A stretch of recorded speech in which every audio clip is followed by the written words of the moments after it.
Um, First of all, if we could start with Mahmoud, if you don't mind, is that okay? Yep, that's fine. Yeah. So it's I'm going to be talking gonna, about debugging through the Arch's command line interface. yes, so I'm gonna share my screen.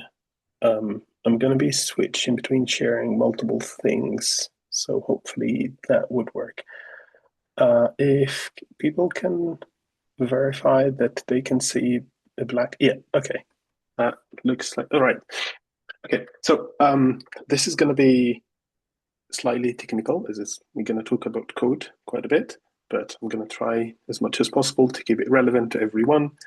I want to begin by thanking the Ashes and Coffee group, who, without their involvement in this and their encouragement, none of this would have happened. And specifically, of course, the projects I work for, Cal and Miasam. So I'm going to begin with a hypothetical day of a programmer. We write some code and it runs. Great. The problem is the answer is wrong. Happens quite often. Happens in Ashes as well, being like any big package uh, has a lot of code. And the solution usually is that we'd add a few prints. So we'd run the code with a few prints.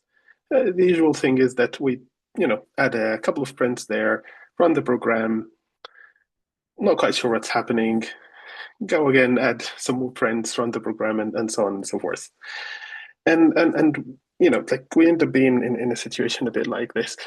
Um, so I'd like to imagine a reality where there is a magical tool that would allow us to stop the code while it's running and look at certain values and try to understand what is happening. Or maybe we can step through the code one line at a time.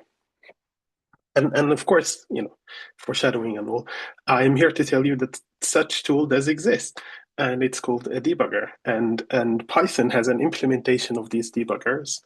Um, there are multiple iterations of how this came about in Python. Since version 3.7, you can add a breakpoint in any part of the code, and then you would stop the code. You'd be able to go through it one line at a time and understand what's happening. And that's incredibly useful when you're trying to work, as I said, with a large code base that might be a bit complicated or more complicated than a human can understand in the short amount of time that they can look at maybe a couple of functions. Right.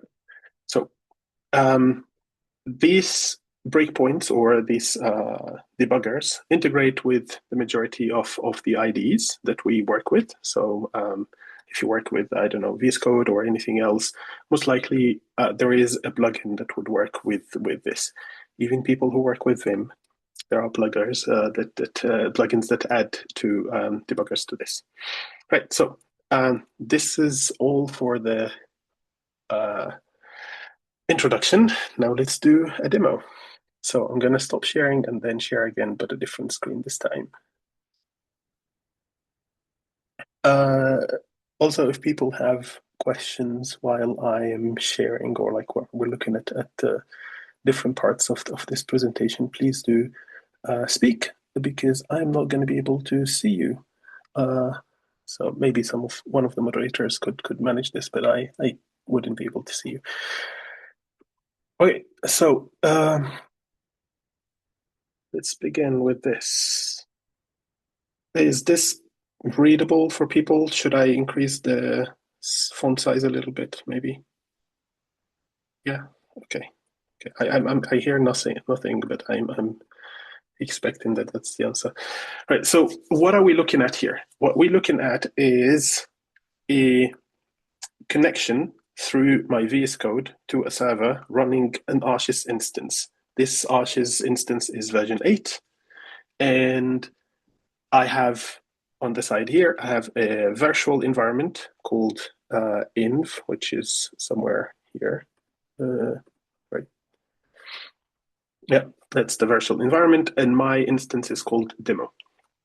Now, what I'm going to do is I'm going to try to upload some data using the Arches CLI, using CSVs, and we're going to see something strange in this data. So what I want to first do is I want to show you the data and I want to show you the resource model that we're interacting with. The resource model, people who are familiar with this types of tools would know that this is a mapping file here that we're looking at. And this mapping file has two nodes. One is called a name and the other one is called a type. So it doesn't get simpler than this.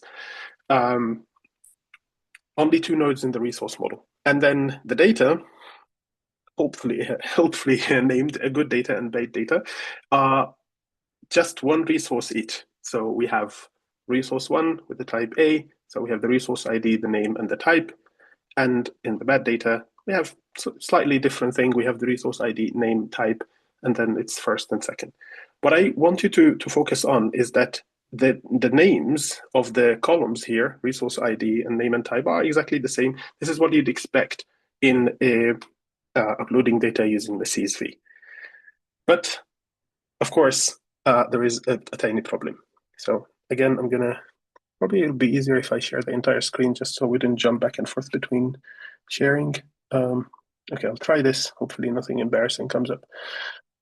Okay, so we have here on the right-hand side our SSH connection to the server, and we're going to try to upload the data. Now, the way that you do this is you use the CLI.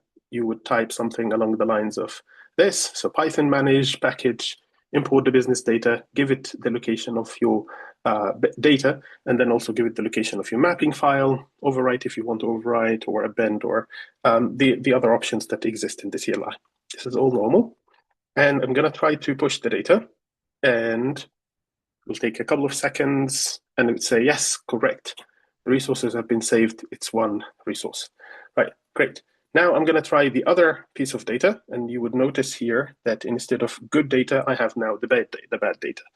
I'm going to push it in, and it's going to take a second, and it's going to say errors. The resource ID file, the column is not there. What happened? We have just looked at the data, and we can see both the good and the bad data, they are exactly the same. But for some reason, Arch is able to read one of the data files and not able to read the other data file. If people have guesses, please say them. It's welcomed. People who know the answer, because they have seen the demo before, please don't reveal the secrets. But people who want to guess, please go ahead and do so. Right. So we'll give you a couple of seconds.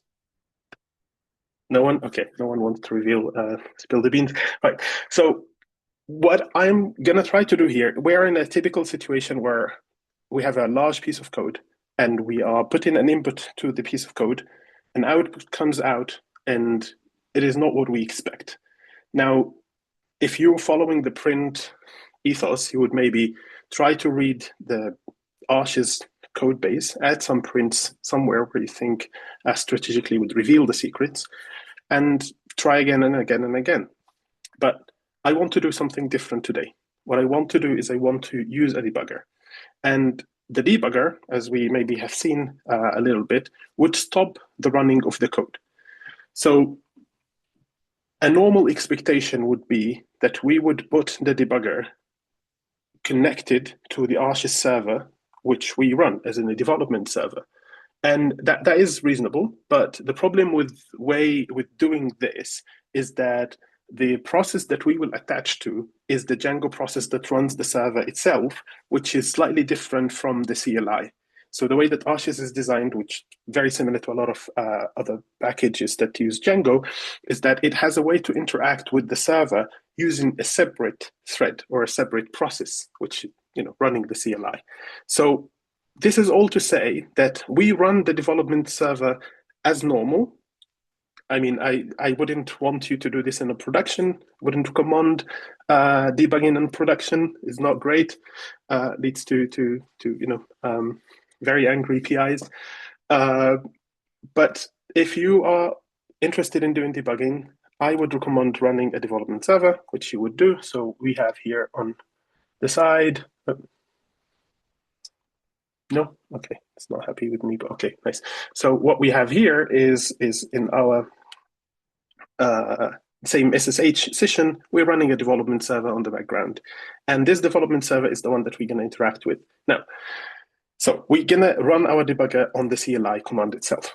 So how do we do this? Using VS Code, the easiest way to do it is that you need to add from the root folder that you're opening. So because this is a session opened on a server, I choose where my root connection is, and I chose my root connections to be within um, the Ubuntu home. Again, this is very bad practice, but just for the purpose of the demo. And I would create a folder, I would call it .vscode, which is directed to VS Code IDE itself. If you're working with Vim, if you're working with Eclipse, anything else, it will be a bit different, but generally around the same idea. And in that file, in that folder, I will add a file called launch.json. And that file here would contain all my magical spills to interact with the CLI. So what I am doing is essentially I'm telling VS Code to use the environment that I have created, and I am telling it to run the Python or like the manage.py program here being the entry point of the CLI. And then I'm giving it a few of the commands or a few of the arguments that need to go with the manage.py. This is not a typical way to do debugging, but it is sort of the way that we arrive to that is more stable than passing the commands through. There are other ways that you can connect to the debugger, but I'm choosing this one specifically because it's easier to share files between different people who work on the same project and arrive at the same solution. You would see here all the normal arguments that you would see when you're uploading data. So imagine I'm typing the command in the terminal. I'm saying Python manage.py packages, and then import business data. I'm given the location of the file, the data file. I'm given the location of the mapping file, and I'm choosing to overwrite. And then I want to run this command. So in VS Code, there is a debugging window here, or debugging tab that you can connect to, and you can start the debugging. Now, you would see also at the bottom some of the breakpoints that I have added, and breakpoints here that being the location where I want the code to stop. So I'm gonna untake a few here. We're gonna come back to them, but I sort of prepared them just to make it a little bit easier for me to run. Now I'm going to run the debugging, and we should expect to see similar results to what we have seen in the command line. So I'm going to run the debugger. And what it will do is it will take all this command, compile it together, and run it. And then because I already had some breaking points added, it stops at import business data. But I don't want it to do this now, so I'm going to continue running.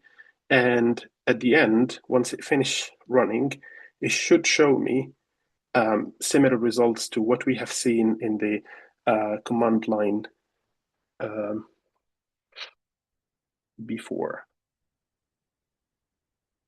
Okay, it's not doing what I'm expecting it to do, which is sort of typical in demo. Okay, nice. Now it's doing what I'm expecting to do. So now it's showing me the same error that it has shown before, which is that the resource ID doesn't exist. So I verify here that the same command that I'm running in the terminal is the command that is running through the debugger. But we haven't learned anything new. What we want to learn now is where does this error occur and how can we fix it? So the thing that you want to do is that you want to come to your code. So the Arches code that we are working with in this instance would live normally within the environment that you're running rather than within your project. Because this CLI is part of the package Arches rather than part of your particular project, then it lives within the package, the Arches package itself, which usually lives within your environment, lib, and then the name of like the Python version that you have, site packages. You could have within here, lib 64 or 46, depending on the architecture of your computer that you're running, but it's effectively the same. Is going to be one or the other based on the as I said, the architecture of your program and the architecture, sorry, of your computer and the version of Python you installed. But basically, what we're looking for is where is the entry point of this CLI and where did it stop? How can we find the error that we are seeing?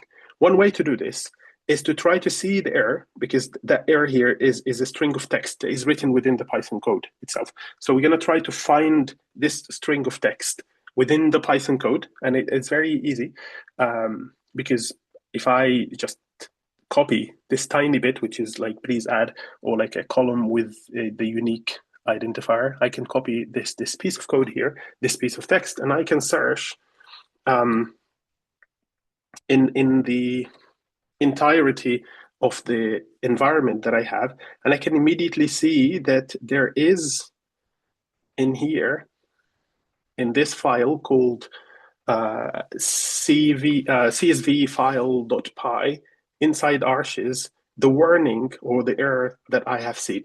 And if you read Python code, you would see that it is within a try and except statement, which tells me that most likely something is being tried in here, some piece of code is being tested if it's going to be running or is going to fail. And if it fails, it will go to this piece of code to run as like print there. So my guess would be that within this try is some information that I would be able to use to learn where the problem is. Now, just the thing that I would want to be very careful about is, as I said, there is two packages. There is lib64 and just lib. And this depends on the architecture of yeah, as I said already. So I know for my case that it should be in 64. For your particular installation, it might be different. So just keep that in mind. And what I'm going to do is I'm going to put a breaking point. The way that I put a breaking point is that I go to this sidebar, which they call it gutter, and I would put a red dot here just by adding a click. Once you add a breaking point, the debugger should stop at the breaking point and allows you to do a few things. We will see now. But just to say also, these breaking points can be conditional. You can specify if you want a specific condition to be checked for before you run, before the breaking point is activated. So I'm going to add it somewhere here around this with statement.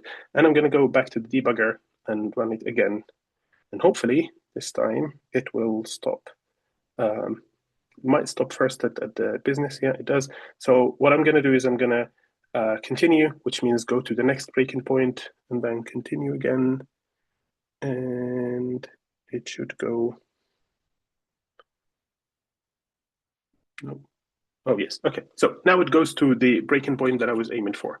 Now, what I have done is that I stopped the code from running. It doesn't continue to run all the lines. It will run now at my choice. So I can run one line at a time if I want. I can step into, as in like if I have a function, I can go inside that function, or I can go from the smaller function to the larger function, from the more specific to the great to the general function. And more importantly, there is a console that allows me to inspect different values inside the code at the moment. So one of the things I would do is that I would try to look at this try statement here.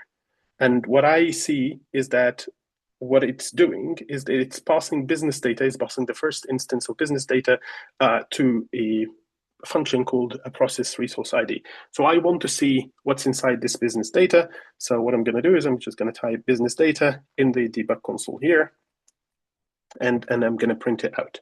And immediately I can see that resource ID is prefixed with this strange piece of text that I don't know where it came from. But essentially, we found the problem because what Arches is checking for is the existence of exactly resource ID, but we have something prefixed with our resource ID that our uh, text editor is unable to see. Now, this is a problem with encoding, but it is a completely different problem and maybe a conversation for another time.